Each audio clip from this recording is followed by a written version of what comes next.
So for everybody who's here attending, Courtney, your position is the COO of Global Data Fusion, right? That's correct. That's correct. COO and owner. I own the business with my father. Excellent. Now, how long have you guys been doing like the name-based background checks? We started the name-based background checks approximately in 2000, or just a little after 2000. So several years now. 23. That's quite a long time. Excellent. Now, as far as like name-based background checks are concerned, because that's going to pretty much be the overall goal of this webinar, is what are some things that you need like legally from a standpoint to even be able to offer like a name-based background check? Like, what are some of the hurdles in that? Like, I know, correct me if I'm wrong, because I may be using the incorrect terminology, but is it FCRA or is it CRA? Like, what is like a little bit of like the legalese when it comes to offering the name-based services? Well, those are both good acronyms. The CRA is a consumer reporting agency, and that's what we are classified as under the FCRA. And the FCRA, paired with the EEOC, give us our rules and regulations that we need to follow to ensure security for the data that we collect to do these background checks. Also, the information that we return to our clients, make sure that we are, again, abiding by the rules and protecting that applicant or employee's information and rights. The FCRA, the government, was kind of lazy in this area, in my opinion. But when background screening became a thing, rather than the government starting from scratch with a whole new set of regulations just for us, we were kind of lumped into the TransUnion, Equifax, those type of consumer reporting agencies, rules and regulations. And they're somewhat the same type of business we are. They give personal information about a subject or an applicant to someone who's requesting it. And we do the same thing, but we have a kind of a subset of rules under the FCRA for that. So yes, when starting a background screening company, you absolutely want to make sure that you have legal counsel, someone who's specifically keyed in on the FCRA and employment laws and regulations. And you also want to stay up to date with all things FCRA and employment news and whatnot, because this area is ever changing. In addition to the overriding federal regulations, you also have to pay attention to the local jurisdictions information and regulations, because just for instance, California, I know everybody loves California, but as a CRA, we tend to not like them as much because it's seemingly that as time goes on, they're trying to prevent us from doing our job accurately. And what I mean by that is, and this is just an example, in most other jurisdictions around the country, it's pretty cut and dry. You can report things or arrest, let's say arrest without convictions, for up to 7 years. If it's an arrest with a conviction, you can report that indefinitely. Well, in California, they have lots of subsets of that. If then this, that, or if that, then this. And they say, we don't want you to report drug arrest more than 3 years. We don't want you to report any arrest and convictions more than 7 years. And I'm just pulling this from memory. It may not be completely accurate, but they have superseded the FCRA with their own set of regulations for this. So if you want to open a background screening company, you're going to need to make sure that you know every ins and outs, every jurisdiction, including the FCRA as a whole. So it's quite an undertaking. So correct me if I'm wrong if I have this like pretty much down pat. So there's kind of like two levels to it. There's being a CRA and then being regulated by the FCRA. Would that make sense? Is that like the correct terminology? I would say if you are a CRA, then you are without a doubt regulated by the FCRA. Yes. Got it. Okay. And just for everybody listening right now, and Courtney, feel free to interject and to, correct me on any of this. But, after doing my research and obviously from speaking with you and, just the general knowledge that's out here on the internet on like how to do this, because it's really not much. It was very similar to fingerprinting when we started getting into it, where like there's some information, but like the real core information that's here, like you kind of need to get it from a person or a company that's actually doing it to be able to get the correct information about it. But the whole goal behind a name-based background check, and again, feel free to interject to be able to correct any inconsistencies, but the whole goal behind it is to get somebody's pedigree information. Now, when I say pedigree, I mean first name, last name, date of birth, social security number, things like that. In the fingerprinting space, it would be also grab their biometrics, their fingerprinting, and cross-reference them with a criminal background check in case they've been arrested, whether or not it results in a conviction or not. But with the name-based, it seemed very similar, whereas like you're grabbing an applicant's or a subject's first name, last name, date of birth, social security number. Depending on if you're doing a DMV check too, you would need like the driver's license number to see if they have a DMV history. And you would be able to run that name and that pedigree information across local jurisdictions. So that's going to be like counties or cities for arrest or criminal background checks that can be like compiled from within there.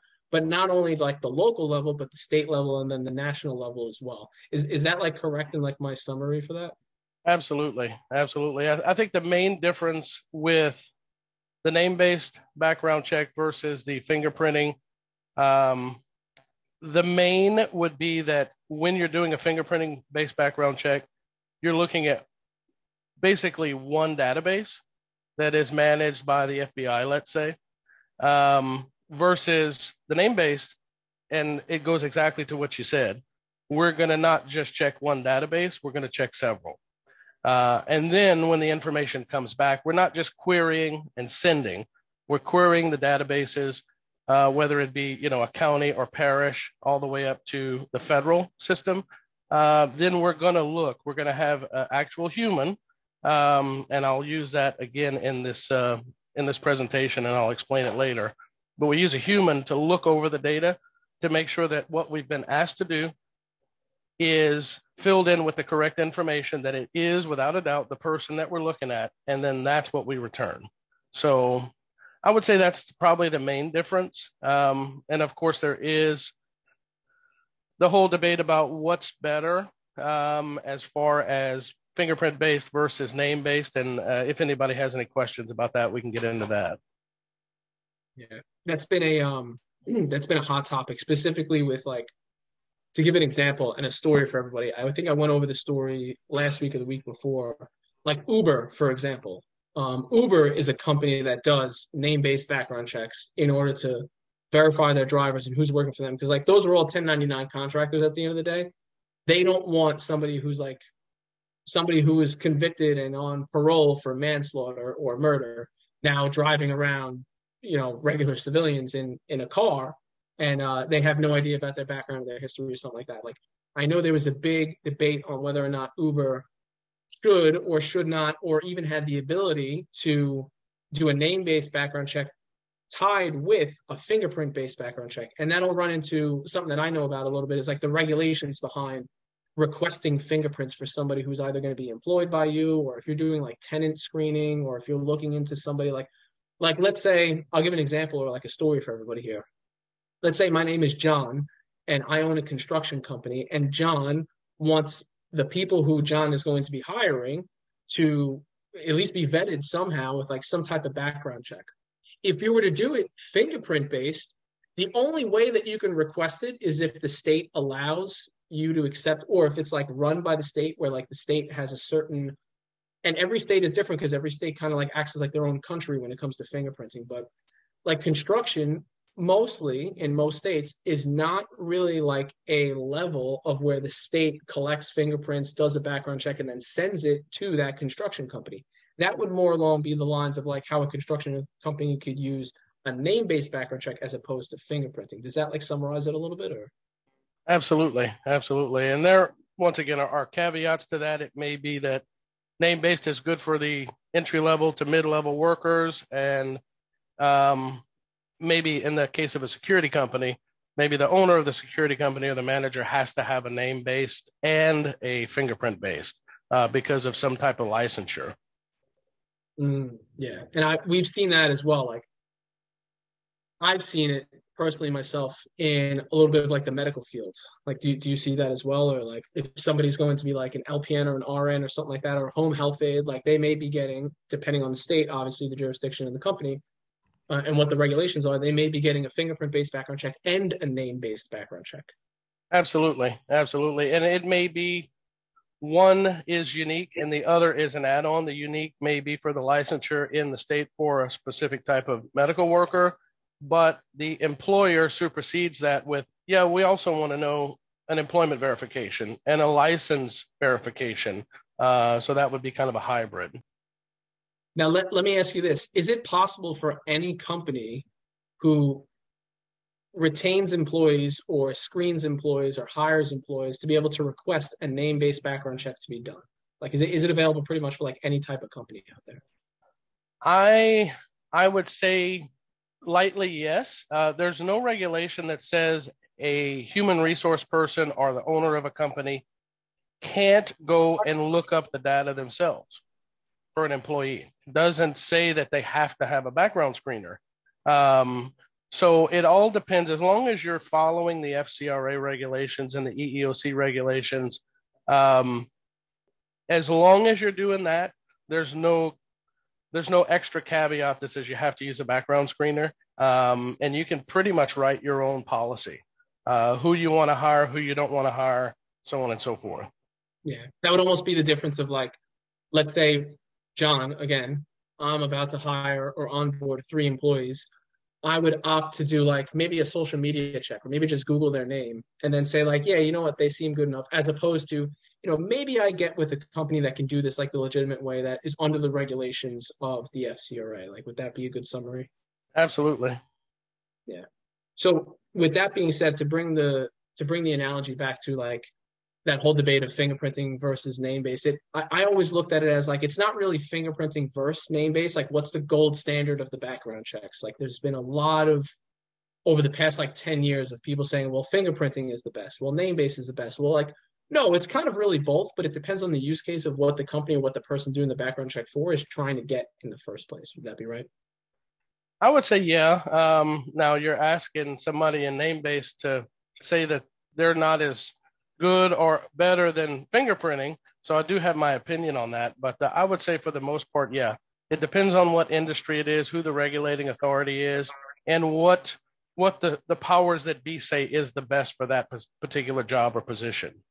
Yeah, I totally agree because not every company out there can even request the fingerprint-based background check to begin with. Like, if Uber wanted to start collecting fingerprints and doing fingerprint-based background checks, cool, they can want to do that all they want.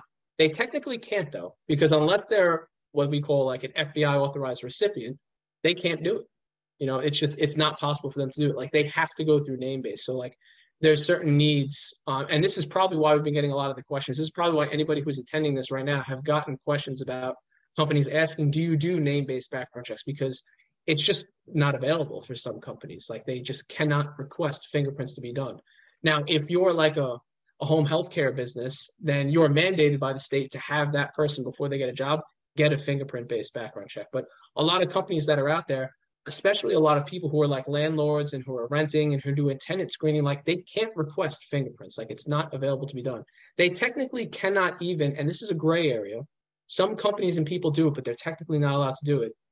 For anybody who's here, pretty much 98% of people who are attending this webinar right now, like, they are fingerprinting classes members. They're doing fingerprinting already, or they're going to be trying to getting into it, et cetera, et cetera. Like, if I'm a landlord and I want to run the background or screen a possible tenant, I can't tell them to go and get an FBI background check and then give me the background check. It's a gray area, but they're technically not allowed. They would have to be an FBI authorized recipient. They'd have to have that ORI, that OCA number, and then it would be sent to the FBI. The FBI would send it to them directly. So to me, that's why like the name-based background checks was like, so first of all, so prevalent, very, very necessary and very needed. But also it's the reason why a lot of companies ask for it as opposed to fingerprinting. So like it's an extremely good service to be offering. And the market, from everybody who put their hand up before when we first did this, like the market clearly needs it and clearly wants it because people have gotten questions for it. So I guess like the next question I want to ask is like, if people are doing like fingerprinting, let's say, or they're doing any other business, or they want to get into like the name-based screening like market, like do they have to specifically become a CRA, or can they partner with a company that is a CRA and use some type of platform or technology to be able to white label it for themselves? I would say that if they're doing it independently, without a doubt, they have to get the CRA designation. And that kind of goes back to what we talked about earlier about the legal counsel, about the familiarization with the FCRA. And that takes a lot of time and a lot of money. Yeah. I put a rough price tag on it. If somebody wanted to start today to be a CRA and do it on their own, it would probably take them about 6 months to a year, and depending on how they structure it, anywhere between $10,000 and $100,000. But the nice thing is that you don't have to do it on your own, and that's kind of where we come in. We are offering a service for business owners who may want to add that complimentary service to their offering, whether it be name-based background checks, drug testing, lie detection, or all of the above, with minimal cost and an enormous amount of support from the people who know how to do it and have done it, which is us.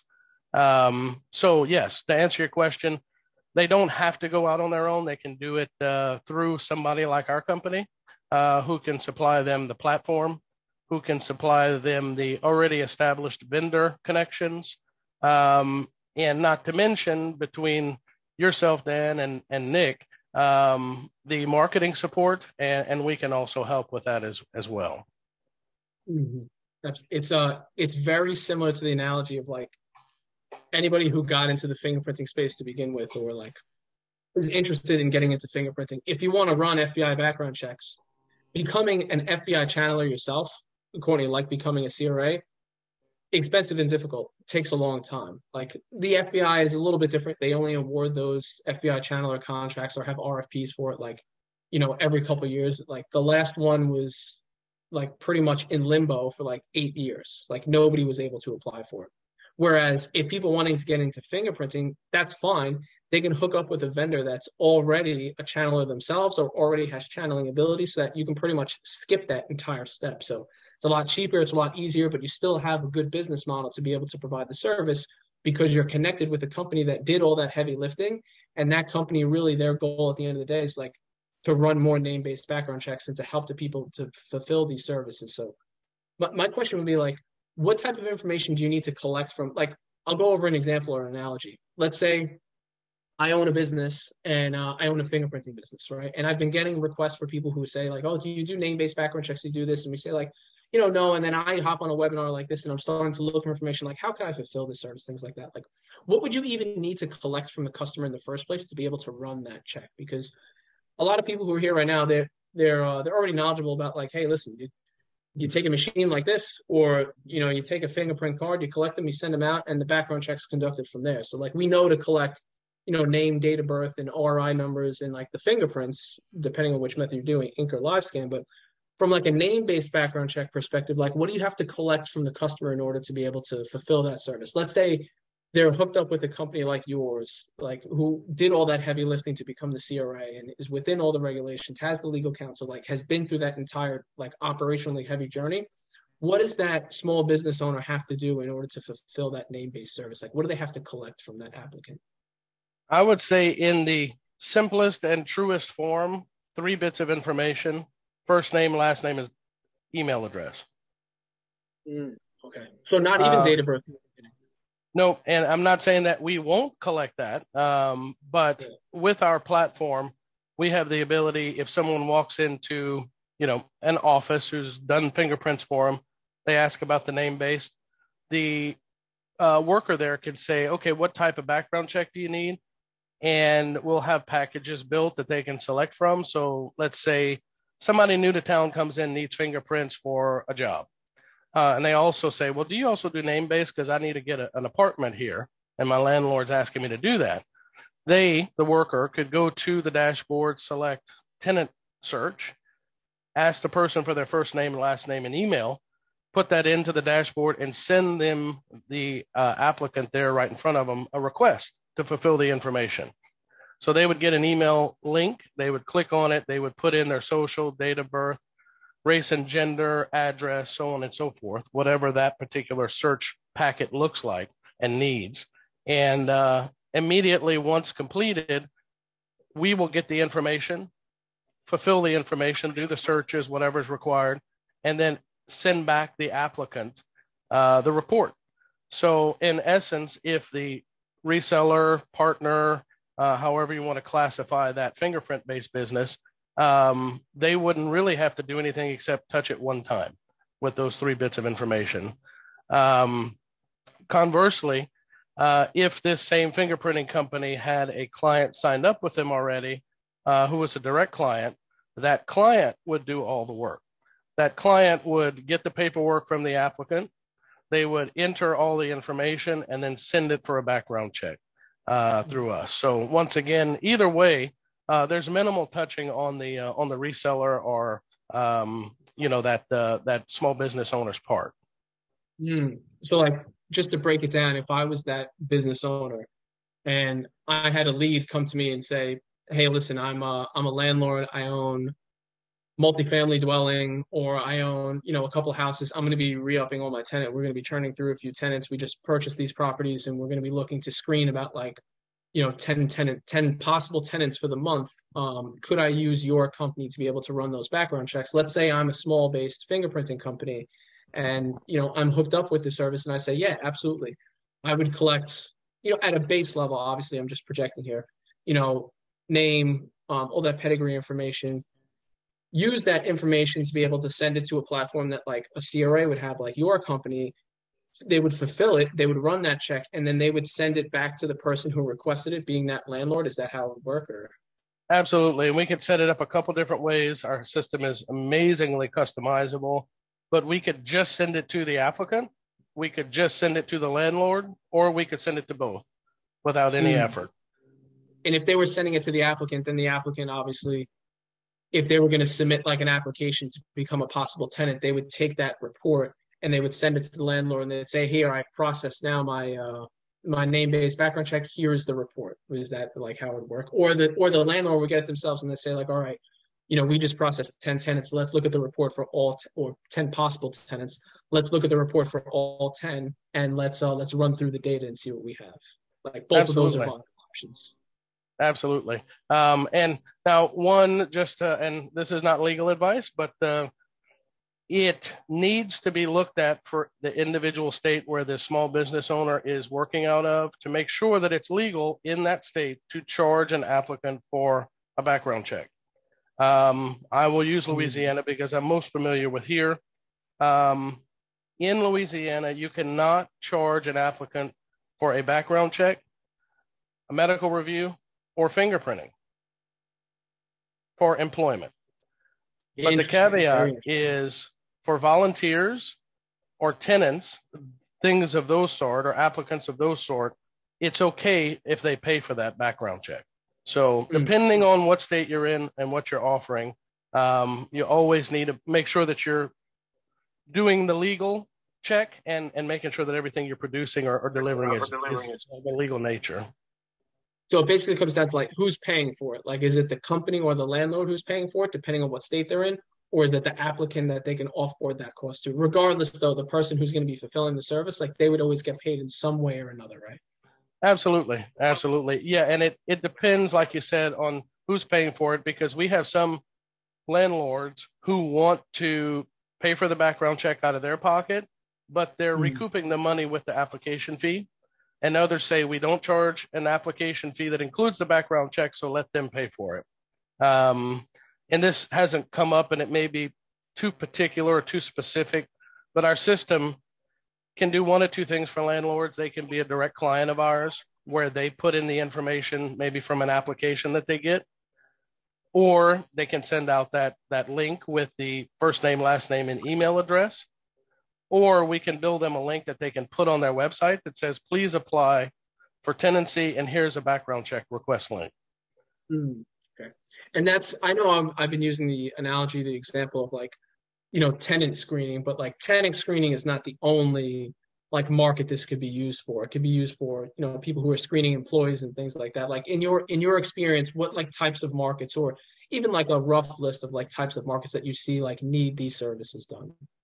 Absolutely. I would say literally any business from a tiny two-person shop all the way up to enterprise level, so the corporate world, governmental agencies, healthcare providers, education, um, transportation, childcare, so on and so forth, gig economy. It truly depends, or I should say that it depends on if you're hiring somebody more than it does what industry you're in. Now, there, once again, are caveats. Is there a regulating authority? Is there a specific type of background check? Legally, can you do it as a CRA, or can we do it for you as a CRA? So there's those considerations, but the majority just depend on whatever industry you're in. It could be any industry as long as you're hiring people. Gotcha. Okay. That makes sense. Now, as far as those state regulations, because I know this will definitely be a question that's asked. What would be like your recommendation if people want to look up like what they're allowed to do in their state? Now, when I say what they're allowed to do in their state, like what information, let's say my name is John again. Let's say instead of I own a construction business, I own a fingerprinting business, and I get a lead that says, "Hey, do you do name-based background checks?" And we say, "Oh yeah, absolutely. We actually just started offering it."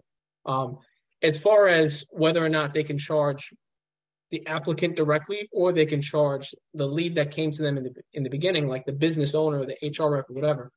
Whereas, like in your opinion, you can find some of that information of like how you can guide that possible lead that came to me, the business owner, to be able to direct them in the right or give them the right information, basically. Like, what is usually the process on looking up those state laws? Would it be like, the comptroller's office, or just like Googling it? Like, is there like any type of, I could say, like information index, or does it really come down to like looking at some of the state websites and seeing what you can or can't do? That's a great question. And I would say initially, aside from the reseller, the small business owner doing their own research with any legislative website in their particular state, or just searching Google, and leaning on some, advice, legal advice through that. Or you can go back to your local attorney who will know all the answers to these questions. You can simply ask the customer or prospective customer the questions. What are you doing now? Why are you doing that? Is there a regulating authority? And kind of get a feel of what they're doing and why they're doing it. And that can be interesting in itself, because it comes down to what type of HR person you're talking to at the time, because there are a lot of them who say, I don't know, the previous HR person was doing it, I'm doing it now. And it's like, okay, so let's do a little more digging for you. But there is some homework that needs to be done on the individual business owner base, to make sure that they're answering the questions correctly. And it does take a little time to learn, those questions, but with a little bit of homework, going and digging into the laws, I wouldn't say it's easy to find, but it's not impossible to find. We go to I think it's lalegis.gov in our state, and we see a listing of all of the different laws, whether they be civil or criminal. And also, if you need, you can always send an email to me, and I will do my best to help you, point you in the right direction, or if I know it, just give you the information there. Excellent. That makes sense. As far as cost, like what do people usually pay for this? How much can businesses usually charge for like a service like this? I continually do research on our competitors to make sure that we are priced correctly, which every business owner probably does. So this is not a secret sauce. But I always say that I like to know who I'm fighting and what I'm facing. And I have noticed prices that are bargain basement prices all the way up to you got to be kidding me prices.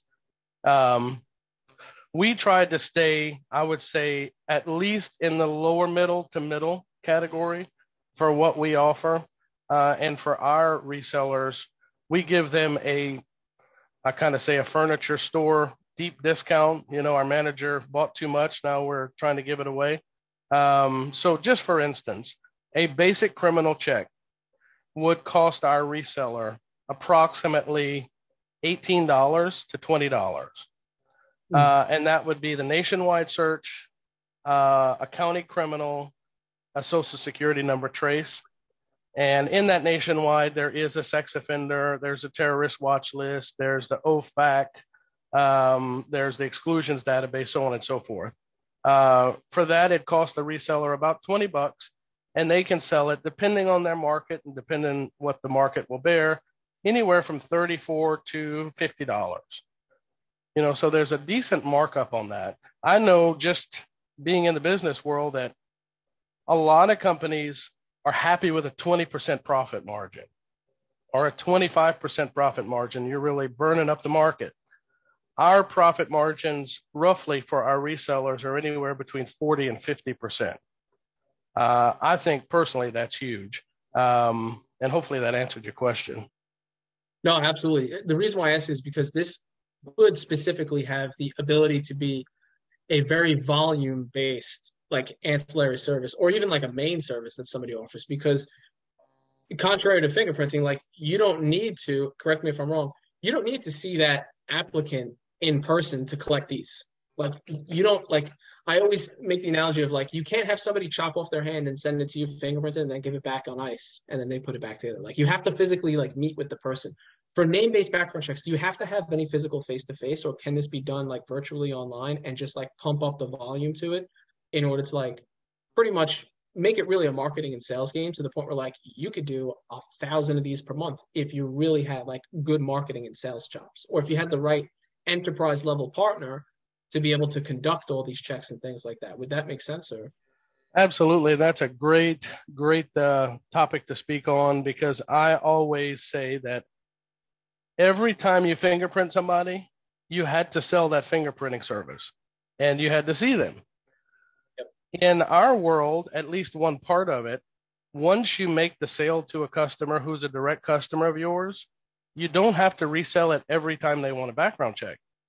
They will know where to go to do their background checks, and they will do every one of their applicants' background checks with you, whether it be at midnight or at 8 a.m. in the morning. And they just come in. You don't have to see this. Of course, you can monitor what's going on in your system through your platform. But yes, I would have to say that would be the only drawback to fingerprinting is you have to get one person in and you have to fingerprint them, and it takes 15 minutes. With this particular offering, you could have 1,000 different applicants being processed at one time, and you're watching Dr. Phil, if that's your choice in TV shows. So yeah, I would say that's a huge benefit. And it makes money while you're sleeping. It makes money while you're fingerprinting somebody, because that's a good stream of revenue, but you don't have to physically do anything except fill that pipeline and onboard those customers. And then everything else is gravy. That makes perfect sense. It's it comes down to, I mean, like any other product or service that somebody sells, like, how well you bring traffic in and how well you market it and what your sales chops are, really relies on like how much you can sell this service for. If you're good in the world of marketing and sales, or if you're good in the world of sales, like you have a great opportunity to be able to get that good markup for it, or if you want to just have this be like really easy, then you can undercut the competition. You could just have those come in because there is no physical face-to-face. Like you might be okay with making $10, per name-based check and be like, you know what, I made $10. I didn't have $10 before, and I didn't have to get up out of the office. I didn't have to, place somebody's hands on an ink card or on a machine or something like that. Like I just had the information. You're playing like the middleman almost. Like very popular right now with all the remote-based, like home-based businesses that a lot of people start. Like it's the best service you can add into like almost any other business that's in like within like the same vertical industry, to say like, you know what, I can do name-based background checks, and maybe I don't want to sit here and like do 1,000 cold emails or run paid advertising for it. Like maybe I have an organic customer coming in, once a week, twice a week, 3 times a week. And maybe out of those customers, I get one like a really good client who stays on and retains my business for like months or years on end. And you know what? That could be a couple $100, could be a couple $1,000, could be, depending on how much you want to scale, per month extra where you didn't have to allocate so much of that time to be able to build that extra revenue. So this goes into like our world a little bit. And when we've been researching this a lot, like, marketing and sales wise, when it comes to like these types of services, very similar to fingerprinting. Like fingerprinting, obviously everybody who's here knows like the Google My Business is king. That's how you start. That's how you get your first few clients. But then it also comes down to like what we call like that hand-to-hand combat. If you get somebody organically who comes to you and asks, do you offer fingerprinting? Yeah, sure, absolutely. Come on in. What do you need? That's like how you're talking about the HR rep, like you kind of at the beck and call of how much knowledge they might have. It's the same thing with fingerprinting. Like, I need fingerprinting. Cool. There's hundreds of different reasons why. Like, tell me a little bit more. Ask those. Kind of play detective a little bit and say like, what exactly do you need, and then match the specific service with what you believe they're looking for. Similar with name-based, but from like a marketing and sales perspective, on your Google My Business, I know some of the popular categories to add is like, HR consultant, human resource consultant, and things like that. Adding a page on your website that says we do name-based background checks, and then having the industries that you do the name-based background checks for, employment screening, tenant screening, this field, that field, et cetera, et cetera. And then making that like a living, breathing document to say like, hey, listen, I put human resource consultant as the secondary category on my Google My Business. I'm getting some organic companies and leads that come to me asking about name-based. Maybe I add it to my website. Okay, so far I've done, tenant screening for maybe 3 or 4 or 5 times. I'm going to add tenant screening to my website. Oh, I just got a new lead for, employment screening in this industry. Maybe I add that to my website too. Maybe I find out my good price point and what I know I could sell for based off my local competition. Or maybe I know that, my website converts customers really well. I can get away with paying $20 for a name-based background check through like a portal or a service that's something that like you guys offer. And I can get away with, maybe doubling that by 50%, maybe doing 40, 50. Maybe you do group discounts. You have a business that comes to you and says like, hey, listen, we're onboarding 50 new employees. We want to do 50 name-based background checks, and we want it to be done within the next 30 days. Like, what type of price can you give us? And you sit there and you do the math and you say like, you know what? It's going to cost us 50 times 20, the cost to fulfill it. We can turn around, and since we're doing volume based, we say like, you know what, for every 10 people you send us, we give a 10% discount. For every 20 people, 30 people, 40 people, 50 people, we give an additional discount. So that's why I was talking about a little bit of this volume game where it's like, you don't need to physically come in and do that face-to-face interaction. You can grow this organically. Now there is a give and take. There's no free lunch when it comes to business. So like there is something that you have to do to kind of make up for that. Usually volume-based services sometimes have more competition, sometimes don't, but it really comes down to like the way you market it. So for marketing from our perspective, just for me to take this on for anybody who's attending now, what we've seen in the beginning to market for this, that secondary category of human resource consultant, that usually works out pretty well. Adding the information to your business, that works out really well. And just honestly telling people that you offer it. Once you get hooked up and you know that you can offer it, you can fulfill it, just letting it be known that you offer it, making a Google My Business post, putting in a page out there on your website.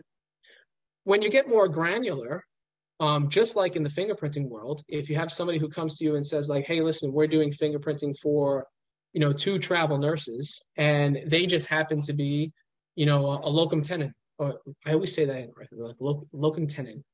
It's the companies that help place like travel nurses and people in the medical field and stuff like that. If you get like an agency like that and they have 30 people that come to them every single month and all 30 of those need name-based background checks, you sit there and you say like, hey, listen, how many more people are you going to need name-based background checks for? Because we offer services where like, if you use us as your contractor, we can give you discounts. We can do this for you. We can do that for you.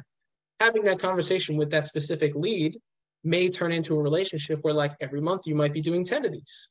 And if you're marking it up at 50%, and let's say you're making 30, 40, 50 bucks, you might be making a couple $100. You might be making a couple 100,000, excuse me. You might be making a couple, thousand. If you grow to that level, you could be making 100,000, annually or something like that from this per year. It depends on like, how much time you put into growing a service like this as opposed to how much money you're going to get back from it. It's the same rules apply like directly in just regular marketing and sales.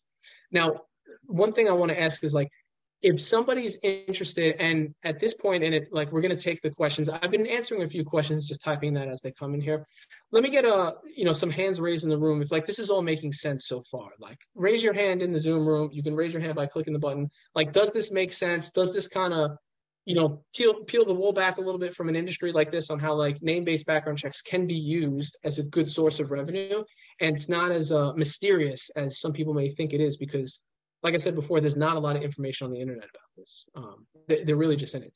There's no video that I've seen right now on YouTube how to start a name-based background check business. Like there's no people on the internet like Courtney, such as yourself, that are really giving this information away in a webinar like this. Like just some hands up in the room if this is like making sense so far, providing value. Want to make sure we're on the right track here.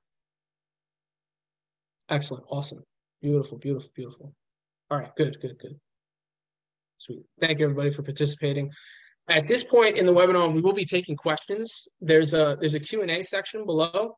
There's quite honestly like a little button. If you're on your phone, you can click the Q&A. You can type in a question there. While we're talking for about like the next 10 minutes, throw your questions in there. I'll stop. We'll answer it live, or we'll type them in real quick. But Courtney, if anybody's looking to provide a service such as this, like talk a little bit about like what Global Data Fusion does, like how they can provide it, so that this way somebody doesn't need to spend $50,000 in 12 months to become a CRA. Like how can they utilize a service like yours that you guys have to be able to start fulfilling these services quickly and start making money from it? Absolutely. I would say that we have a couple different variations of this offering, and it could be as minimal as being a direct customer of ours and reselling what the walk-in business wants. I think at a minimum, you don't want to let that person that came into your office say, do you do name-based background checks? And you say no, because you just lost, whatever revenue. So I would say that for that, it costs $50 a year. You're a direct customer of ours, and then we give you the ability to do those one-offs. The next tier up is what we call a full reseller version, and that's where you basically pay to play, and you'll pay an entry fee into the network. You'll get access to the platform. It can be a general URL, or it can be a customized URL to your particular outfit and your URL and website. And that gives you the ability to still do the one-offs, but you have a platform now that has your branding. It has your colors, your logo. It has your verbiage for certain things. And you have the ability, once again, to do the one-offs, or to populate that that pipeline with direct customers. And that's pretty much the two tiers that we're looking at now. And what's not mentioned initially, but is available, is support for marketing that Dan mentioned. He would be the person to go to for that, or tips and tricks from us of things that I've learned over the past 10 years, what works, what doesn't, or what worked better than something else. And hopefully it answered that question. Yeah, 100%. And for anybody who's watching this right now, so the recording of this is going to be sent out in an email. We're also going to post it in school. There will be like an application link, or for more information for somebody who's like, going to be really serious about getting into this. There's a few things that will need to be put in place in order to make sure that it's at least used effectively, or that you can sit there and actually make money from it. So we're going to be having pretty much a form for you to get more information, to be able to get exactly, what type of portal you would need, or if you've had customers that have come to you before and said, hey, I need a name-based background check service, like what type of volume you're doing, because depending on how much volume you may be doing right now, we're getting in like as far as like an inquiry, like let's say you've had, 3-4 people just in the last week ask if you have name-based background check services. Like there's going to be a certain way to do that, or the best like way to fulfill it, as opposed to like, I want to have the ability to do this. I want to maybe, grow a little bit slower. So we're going to be having a form at the bottom of that email, as well as on the school post, to be able to get more information for that. So that this way, for somebody who has a specific scenario, like we can help them out the best. And obviously, Courtney will be putting your information and things like that on like how to fulfill those services and stuff. But I know we have some questions coming in the Q&A. Actually, they just started flooding in. So let's see real quick. from Ladaro. Not a question, but I've already had 2 calls from potential clients asking for name-based background checks, and I've had to send them both to the police station. I'm excited for this. That's why we're doing the webinar. We're excited for it too. Absolutely, that's awesome. 2 calls already, and Ladaro, you didn't start too long ago, so that's like excellent. Like what you're doing is like you're seeing what the market demand is basically. Like the market will tell you, especially if you put the information out there. Like if you put it on your website, or HR consultant as that secondary, human resource consulting as that secondary category, and you Google My Business, that's, like an easy one to do.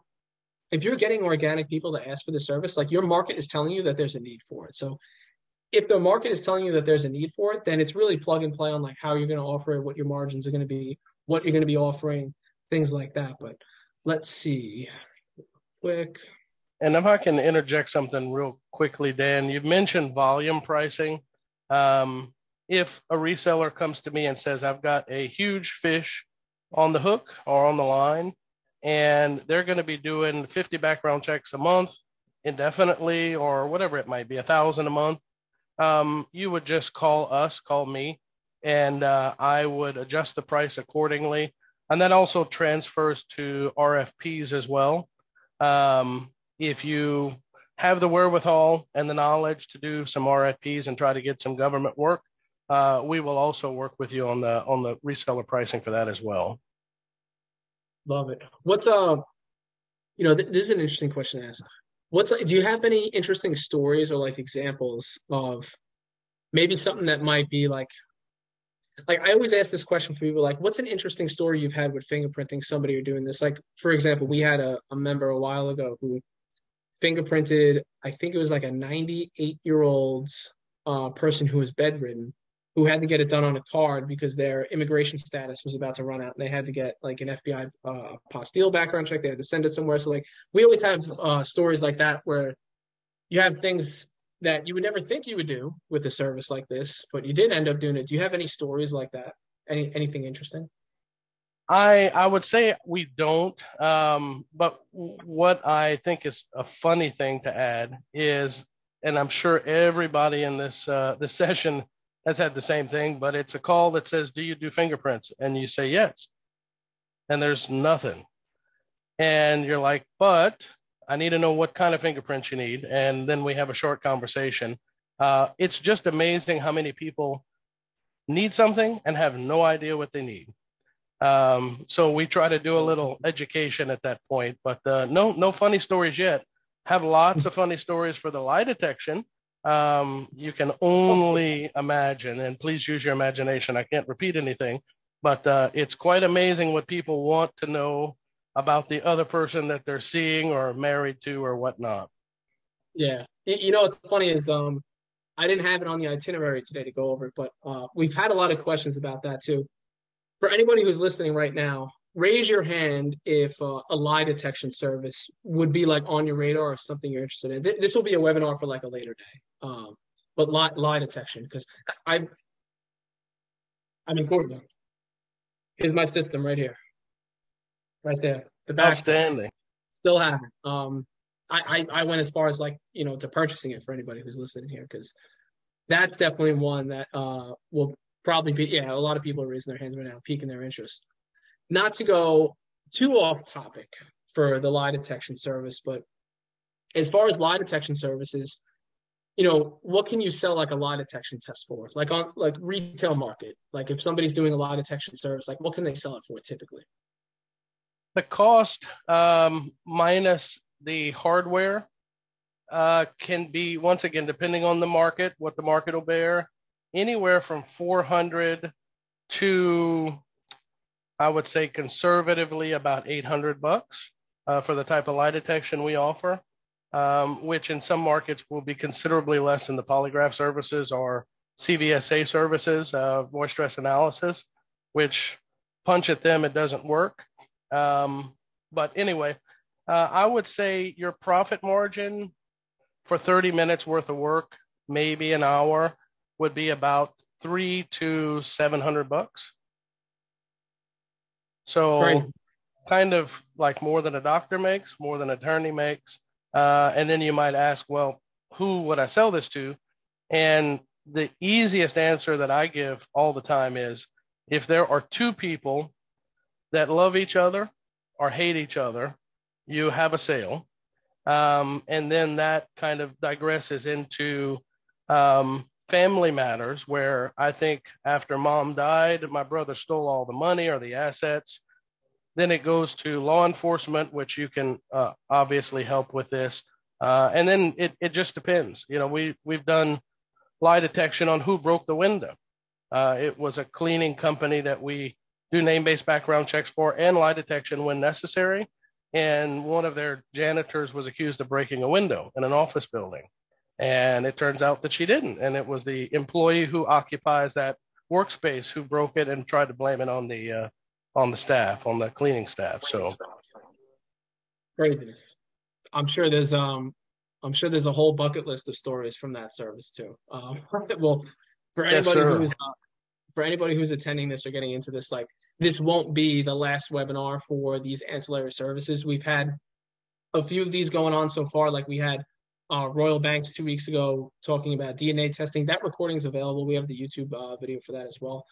This one, basically for name-based background checks. The next two that are in the pipeline that are coming up, those are going to be for drug testing, and it's going to be for the lie detection testing as well. This one was for the name-based background checks. Courtney, thank you so much. You gave like very valuable information. As far as anybody who's going to be interested in this, so you probably got notified about this webinar through two separate ways. One was through email, and the second one was through just on the school calendar to be able to register. So as soon as this recording finishes rendering, we're going to put the recording in there, because there's been some people who weren't able to come on the entire webinar, or there was a few people that are having like technical difficulties on their end. So the recording for this will be in there. For the recording, you just re-register like you did before, or unless you registered already, you can watch the entire recording. But beneath that post and beneath that email as well, there's going to be a form if you're interested in doing this. And if you fill out that form, there's going to be a few questions on like where your business is located. Have you had somebody ask for this service before already? Like, what services are you looking to do? What's the goal behind, you offering name-based background checks? Just so that, we can put together a plan to be able to help you out most effectively if somebody is looking to get into this. So that information will probably be posted within like the next 2 hours. So look out for that in an email. We're probably going to be sending 2 emails. The school post will be there, and we'll pin it at the top of the group, probably for like the next week. But the next 2 webinars that are going to be up are definitely going to be in regards to drug testing and lie detection testing. That DNA testing webinar 2 weeks ago, that recording is in there. If you search it on school, you'll see it. There's also a form to fill out for that if you need. But just let me get a few hands up in the room if this has been valuable, and continuing to do webinars like these for like these ancillary services is something you still want us to continue to do, because I feel like getting experts on here, panelists that are able to answer these questions, who actually do the business and not just did some research and like come in here and like actually do the webinar. Like we're trying to get the real deals in here, like people who do the services, who know the industry, that are experts, that are able to guide everybody who's attending here, who wants to eventually do this in their business, add it as a service, and pretty much create an entire stack of services. There's one thing I'll leave off with real quick, a quick analogy between two like really big companies. Keep your hands up in the room if you believe Apple is a big company. Like, we should have 100% of hands up. Like, Apple is like pretty much $1 trillion company. Like probably the biggest company in the world right now, let alone like, Tesla and Amazon and the other companies, but like Apple, pretty big company, right? Apple, the way they run their business, and now this is just from me reading books from like Tim Cook, who's the CEO, or, Steve Jobs back when, regardless of how you feel about Steve Jobs, whether or not he was nice to his employees, which we can get into thoughts about that, about how the business was run and how the business was built and like what they build their product stack with. One interesting thing that we noticed in how Apple runs their business, which can be tied into literally any type of business, regardless of what level, is how they set up their product stack. If you think about it, you have the iPhone, you have the Apple MacBook, you have the MacBook Pro, the MacBook Lite, you have the $4,000 Mac desktops, you have Apple AirPods, you have the deluxe AirPods, you have the iPad, you have the iPod, you have the big headphones from Apple. You even have like the things, like they have a whole bunch of like ancillary products too. Now, when you go into an Apple store, are you there just to get a phone? Usually, yeah. Like you're going to have your core service. Like this phone, these phones are like crazy amounts of money, like $1,000 almost, and they always set you up with a plan and a network provider and say, oh, you pay it off, an extra $25 a month. And then when you have to switch it out, you got to pay the remainder on it. Like they're always going to get you, right? So we would argue that like the Apple iPhone is the most popular product. Like that's like their big revenue driver. Everybody on the planet has a smartphone, and depending on whether you have Android or Apple, like it's usually those two, Android or Apple, right? So their core product, the iPhone. However, if you get an iPhone, it no longer comes with the charger. It no longer comes with the AirPods. You have to purchase the AirPods on top of it. It doesn't come with a warranty. You have to buy that on top of it. They always try to upsell you with an iPad. If you need a laptop or a desktop, you already have an iPhone, so you might as well get the, Apple MacBook Pro or the Apple desktop. Once you start getting these other services and things like that, or these other products, like Apple has built their company in a way where their products stack. Like they bring them into the ecosystem. If anybody here is doing a fingerprinting business, it's the same thing. You could do the same thing in your business.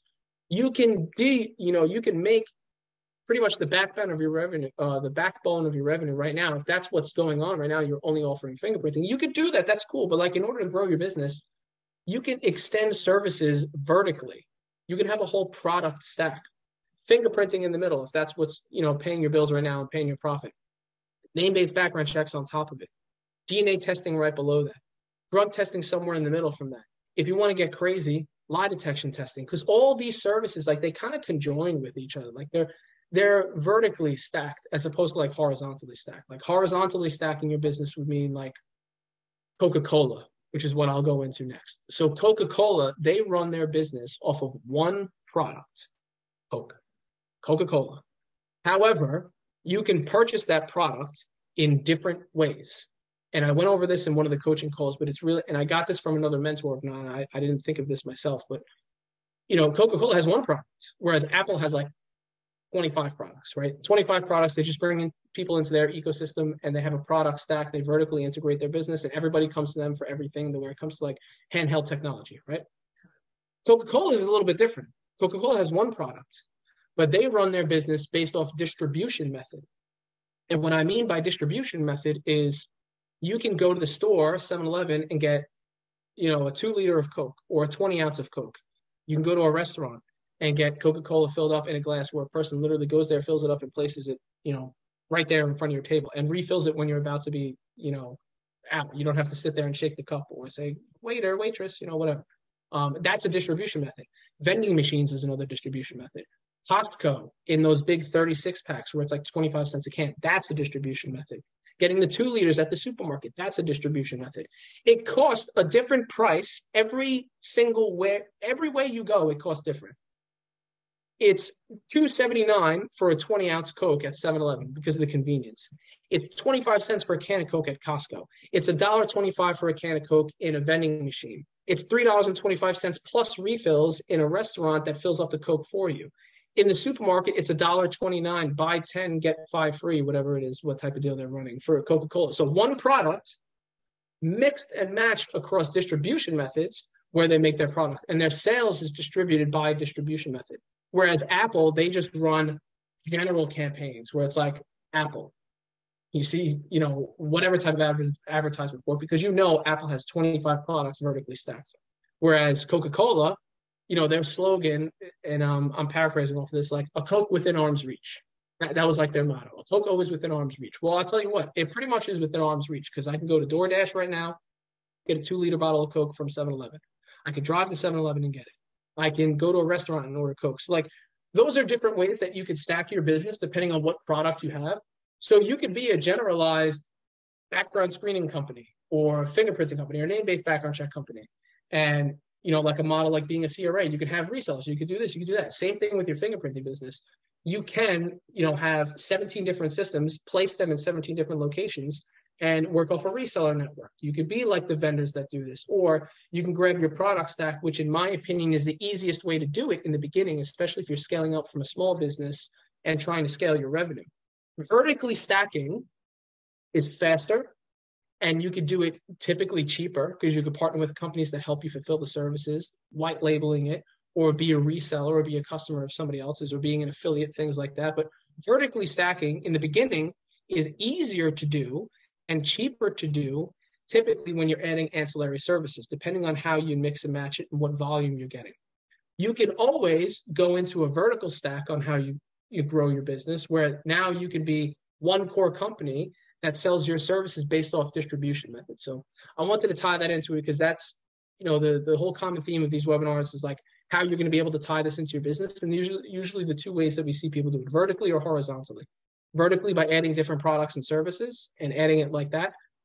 From our opinion, faster, easier to do, typically cheaper. Horizontally stacking, where it's like you're playing the long game and like you really want to grow this business to like an enterprise level. And now you might be a little bit vertically stacked here, but now you're going to be going through distribution methods and things like that. So it really depends on the goal of your business. That's why we're making a form for this. Again, last plug we'll do for this, and then we'll end it. I think we answered all the questions in here. Hopefully this has been valuable. But that school post and that email form will be at the bottom. And then Courtney, thank you so much for your time. I really appreciate your expertise. I learned a lot on this today. Hopefully it was fun for you too. Absolutely. Thank you so much, Dan. And thanks to everybody who attended. We appreciate it.